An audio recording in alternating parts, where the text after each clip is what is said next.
Hello and welcome to your practice. Today we're going to be going over locust posture or a Shalabhasana, and we'll begin in a child's pose. So make your way there and settle in.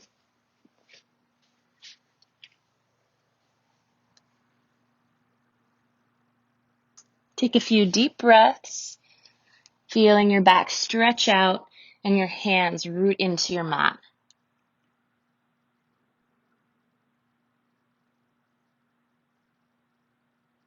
When you feel ready to add some movement, just begin to shift forward to your low plank and then back to your child's posture again.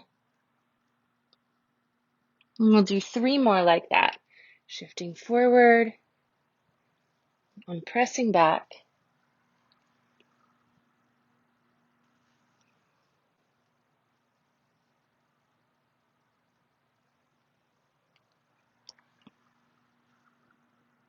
And on this last time, let's just stay there in a low plank, taking a few steady, long breaths. Our shoulders are stacked over the wrists, and pressing some weight into each of the 10 finger pads. And then when you feel ready to lower down, shift forward like you're trying to look out over the edge of your mat and slowly lower your body all the way down to the ground. You can allow your forehead to rest down on the floor and take a breath here.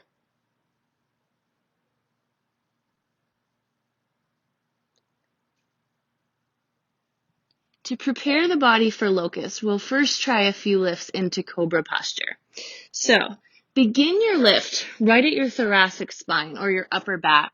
And just imagine that someone is kind of grabbing the back of your shirt and lifting you up there. The head will actually roll up last.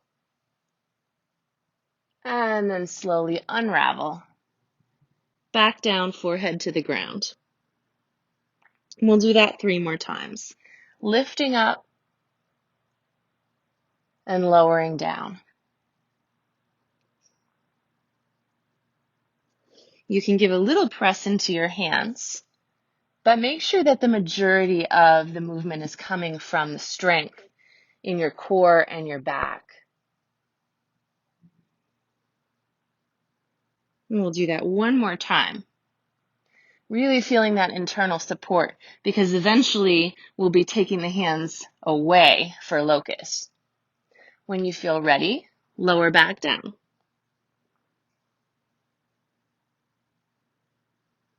Now we'll bring the arms along the sides of the body and flip your palms downward. This helps to roll your shoulders into external rotation. If you were to place your palms facing upward, your shoulders will round inward and sort of point towards the floor, which is the opposite of what we're going for in locust posture. So palms on the floor, shoulders rolled back and down. And then once again, imagine someone grabbing the upper back of your shirt, giving a little pull upward, and then the head and the neck just follow along. This time, lift your hands. And this is the upper body positioning for locust posture. You'll probably feel all of your back muscles firing. Engage your belly, and then let's lower back down. And we'll do that 3 more times, moving with the breath. Roll up, lifting the arms, looking at the floor about 2 or 3 feet out in front of you, rather than looking up, because as you can see, looking up compresses the back of the neck. And let's lower down. We'll do that 2 more times. I like to empty the lungs when I'm laying down on the floor, and then roll up into locust on a big in-breath.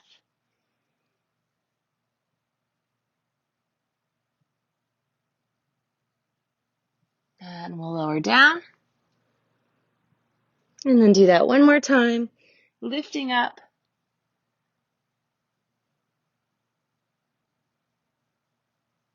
And lowering down. Now let's bring the hands on either side of the ribs and press all the way back to child's posture for a little counter stretch.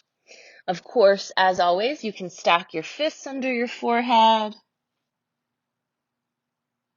or leave your arms outstretched.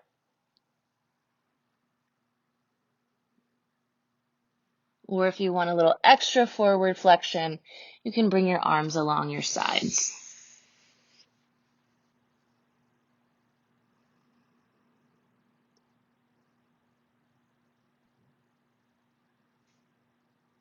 When you feel ready to move on, stretch your arms out to extended child's posture and take a shift forward into your kneeling plank.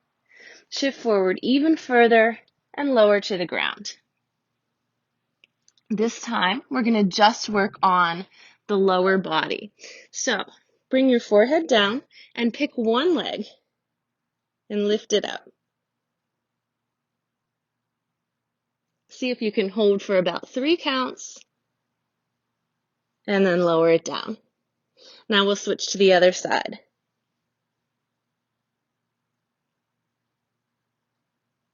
And lower down. And now we'll try the full locust posture. So for this, once again, your palms will be facing down to roll your shoulders back and down. We'll empty the lungs. And then begin with the upper back. Roll up and lift the arms and the legs up off the ground. Squeeze your inner thighs a little bit towards each other. Look at the ground in front of you and see if you can take some little sips of air in, continuing to breathe. When you feel like you've had enough, lower down. And if you'd like a little longer break and you want to add a little neck twist, you can always lay on one cheek instead of your forehead.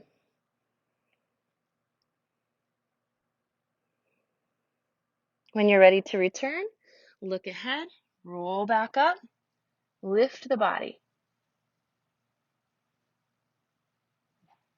Keep holding, and then bring it down to the forehead or turn the head the other way.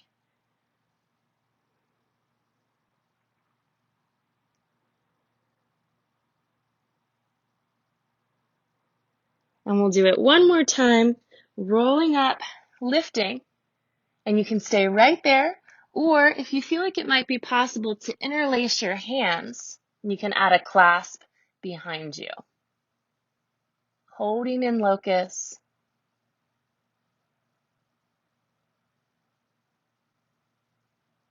And then when you're ready to release, bringing it all the way down. We'll bring the hands to either side of our ribs and slowly press and round back once again into child's posture.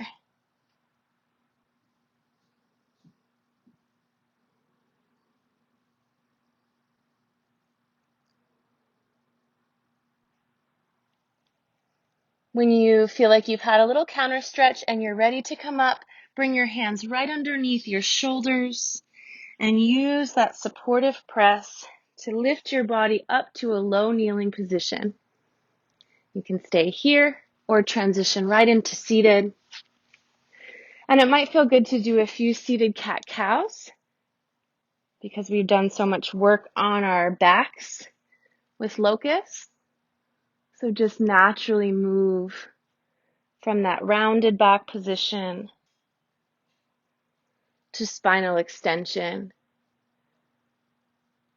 Notice how your back feels.